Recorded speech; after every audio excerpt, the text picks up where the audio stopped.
Ladies and gentlemen, it is a new week for a league change, and that happens every Tuesday. So this week's league change is going to be all the open leagues are going to be back. It's going to be Open Great League, Open Ultra League, and Open Master League.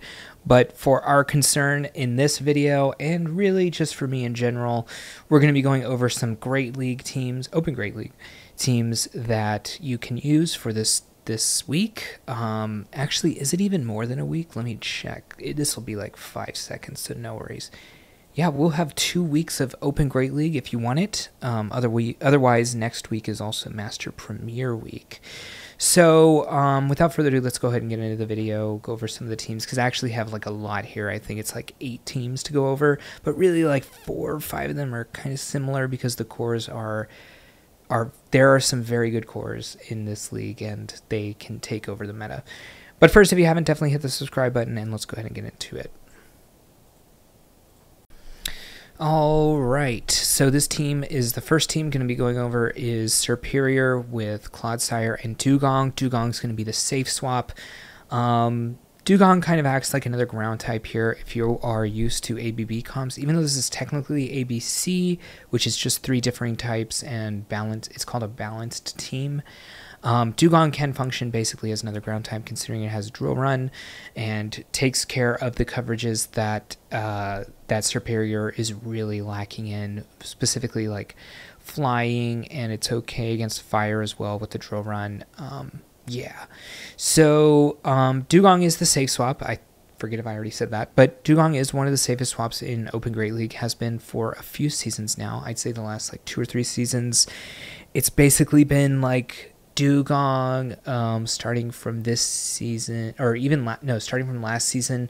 Feraligatr was a great safe swap. Mandibuzz has been a good safe swap for like 3 seasons as well. So those are your 3 main safe swaps, I think, in Open Great League.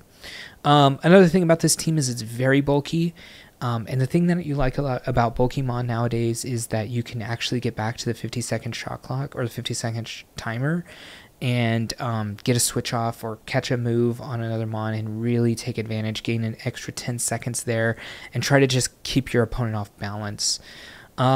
Clodsire's on this team as well. Don't really have to talk too much about Clodsire. It literally is one of the best 2 Mon in Open Great League, the other one being basically Shadow Feraligatr or Feraligatr in general. I personally prefer Shadow Feraligatr. But a lot of people have moved away from Stone Edge. That's one thing to really think about. Sludge Bomb is the prevailing other move to go along with Earthquake, and Poison Sting got buffed this season. So what are the core breakers to this team? So Alolan Sandslash is the biggest one because it has play against all 3, and I prefer the Shadow for Alolan Sandslash, but the reason I didn't put the Shadow on here is because I noticed a lot more people going non-Shadow. I don't know if they know about the bulk points and break points more than I do about this Mon, but maybe its extra 20% defense is really enough to get through a lot of things. But just to go over why, I mean, it's pretty obvious, I think. Ice being super effective against grass and ground types, that takes care of Superior and Clodsire, and then it takes resisted damage, double resisted damage from ice. Now it is going to take super effective from the Drill Run, but it isn't enough to KO even the Shadow version, so you don't care too much about that, and you're not getting hit by any of the fast attacks. All right, the second team here, going to be Clodsire in the lead with Feraligatr as the safe swap, and then Pangoro as your finisher, or anywhere you can get Pangoro is going to give your team immense % odds of winning that game. So if they end up switching into like something like a Bastiodon, it's pretty over.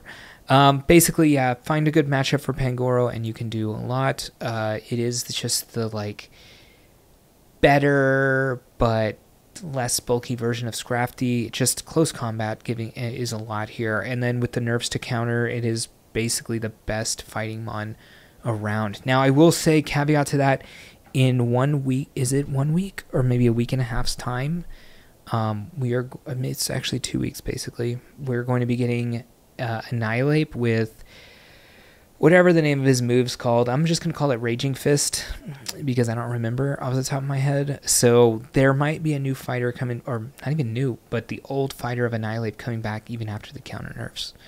You're going to see a lot of the Clodsire Feraligatr core in this video.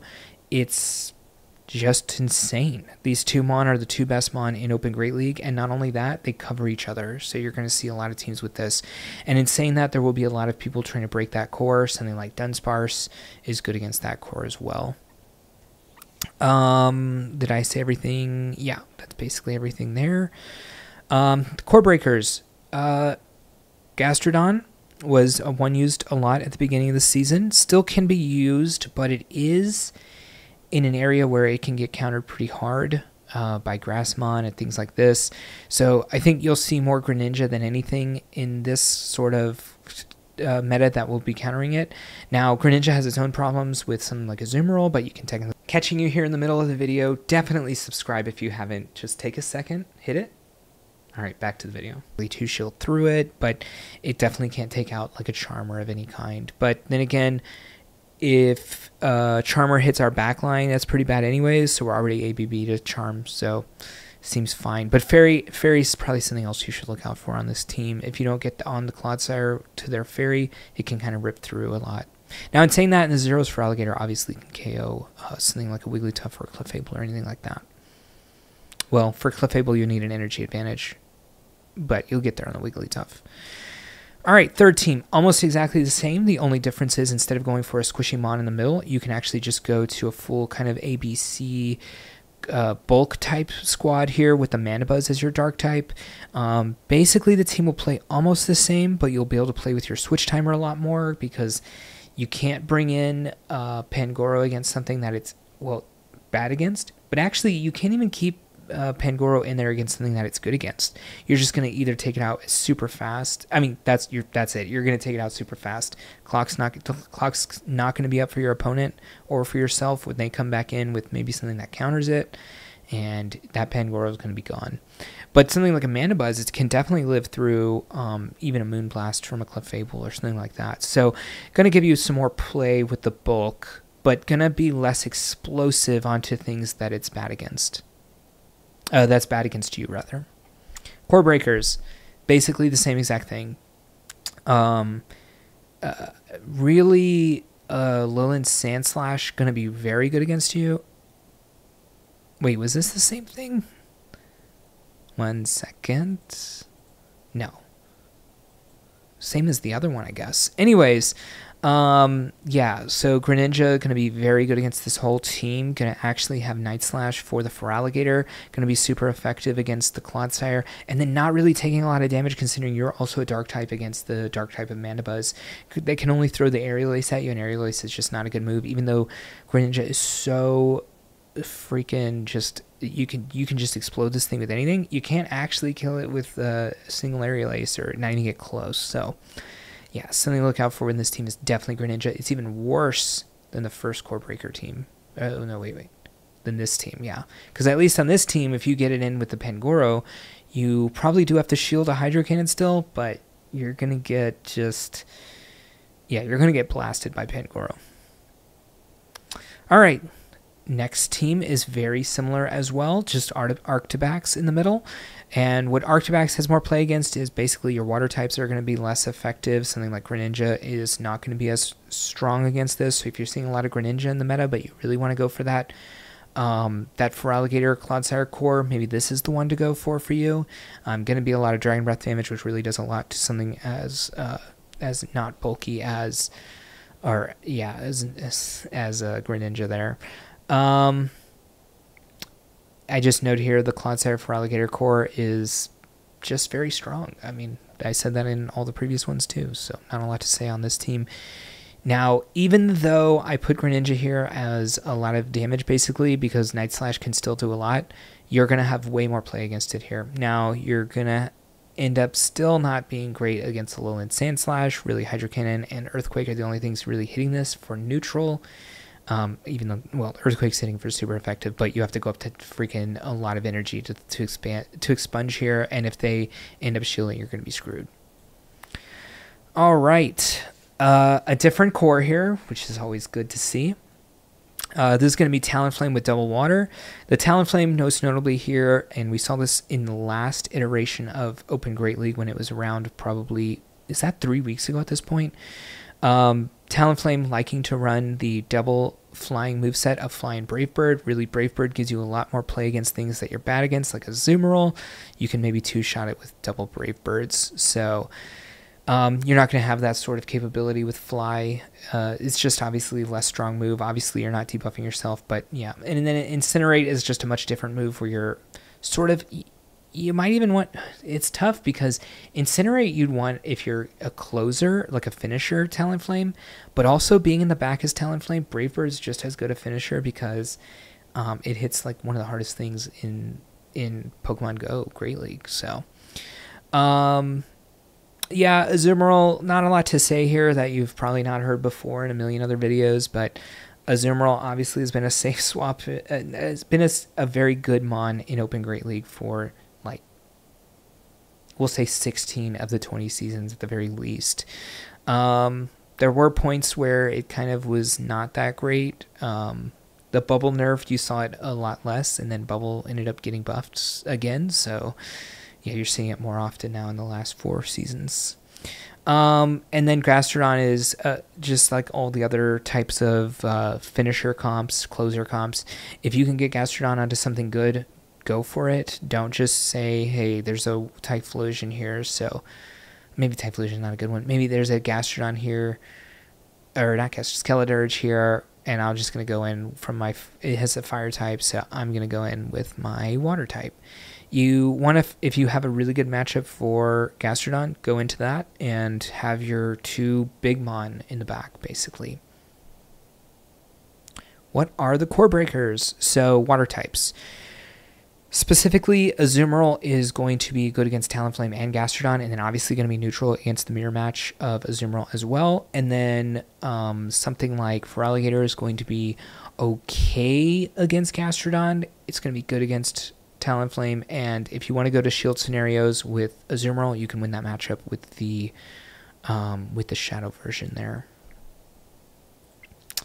6th team, and there are 8 teams, so probably that's somewhere in the title or something, but in case you want to know for this video. Dunsparce, Jumpluff, and Azumarill. So Azumarill, same things as the last one, just a very bulky mon that can do a lot for your team because of its coverages. Dunsparce, specifically anti-meta, very specifically anti-meta against Clodsire and Feraligatr. Just having that Rock Slide, and then Rollout was buffed this season, so it has a lot more play against things as well. Rock Slide nerfed, I think 2 or 3 seasons ago at this point, so still its coverage, but not great in its own right. And then Jumpluff, all of y'all know I really like to play Jumpluff with Acrobatics, but if you don't want to play with Acrobatics, you can go Aerial Ace, have a little bit faster move to get to, so you can have a bait move, whereas these are 2 kind of just big moves, but Jumpluff's strong. It'll live through a lot. The thing you'll be most worried about, I guess, with Jumpluff is Icemon, and those aren't around that much. Now, in Great League Remix, Icemon were a thing, but in Open Great League, you don't see too much ice coverage. Really, Dugong's the best one, and then every so often, you'll see the Alolan Sandslash, which we've also shown as Core Breaker here.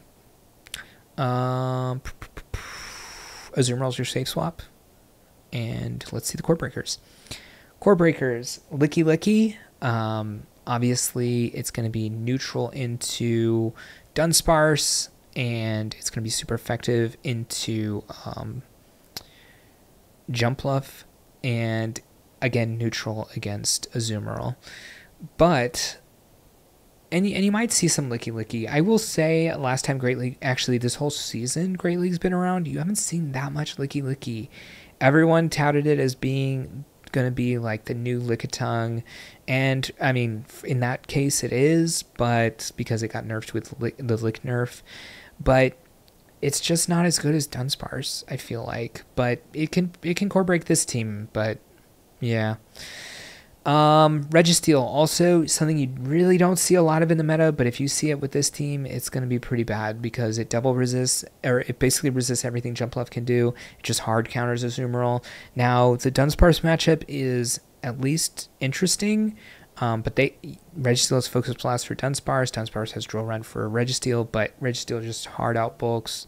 But you get to the moves faster as Dunsparce, but the matchup's still favored for Registeel. Let's go on to the 7th team. Ooh, another Clodsire team. So fun. Clodsire for Alligator team with Malamar. So I think this actually is the best of the Clodsire for Alligator teams. Wanted to leave it at the end because it's cooler, I guess. Malamar's pretty awesome, to be honest. Psywave increase really made it fantastic. It's actually really good against the core itself as well. You can reach some bulk points on the, or break points, I guess, against the Clodsires. It's decent against for Alligator. It's only taking neutral damage from the Shadow Claws, but yeah. And then the last team, oh wait, no. Let's go over the core breakers. It's going to be Shadow Drapion and Mandibuzz. Shadow Drapion's actually very good in this meta, and I realize that there might be, I don't want to spoil it, but I haven't shown any Drapion teams yet, but Drapion is very good in this meta. It just has great coverage. The only thing is it's like weird into Azumarill because even though you're a Poison Mon, you're still kind of not doing very much because Azumarill resists Aqua Tail and Crunch. Anyways, and then Mandibuzz is actually really good against the backline and not the worst against Clodsire, considering that you have given up Stone Edge to go for that Sledge Bomb. Maybe have a little bit more coverage in today's meta than Stone Edge. Let's go over the last team, and it's just a Core Breaker team. And it's basically another Clodsire team. Okay, I thought I had put a Drapion team onto here, but I guess not. Maybe I just haven't found one. I will look for one for y'all in the future. But yeah, but this is like a Clodsire for Alligator team that's an ABB team as well. So unlike all the other teams, which are ABC balanced team, you can actually play this out in basic ABB typings and or type of way, I guess. And your safe swaps Azumarill, and even though you are weak against grass with this team comp, you still have coverage with Ice Beam on both of them on in the back. But I will say something like for Alligator is horrific. But I think you can actually shield through a lot of this damage with for Alligator and get through on that energy lead. But really not a lot of play with the Clodsire and the Azumarill. Probably I would just stay in with Clodsire, but then you open yourself up to something like an electric weakness in the back with a Magnezone. Although a crazy person would be running... Wait, Magnezone for Alligator is a decent backline. If you could find something like Fairy to be anti-fighting. What else are they weak to, though? I guess they're weak to... I might use that, actually. Okay, disregard anything I'm saying there. That might be a team comp just for me. Anyways, this video is one of my longest best team videos because I've never gone up to 8 teams before. So hopefully this helps you all out. I know I'm going to be playing Open Great League. Maybe I'll play Open Ultra League. I do remember I played one team of Open Ultra League with the Galarian Moltres team, and that was fun. But we'll see. And I probably will play at least a couple sets of Open Master League just because I also think that's interesting if I get too bored of the Clodsire for Alligator core lines. Anyways, this has gone on too long. It also sounds like I said core line, which is in season. I mean, we're near Halloween, 3 days away. Anyways, you like this video, hit the thumbs up. Catch y'all in the next one. Peace. Ladies and gentlemen, every week there's a week. Just going in the bloopers. Ladies and gentlemen, hey, thank you for watching the video, and if you want to continue to support me, definitely click that subscribe button. You'll see any content coming out, and if you want another video on this same league for some more tips and tricks to other teams, check that video out right there, and I'll see you in the next one.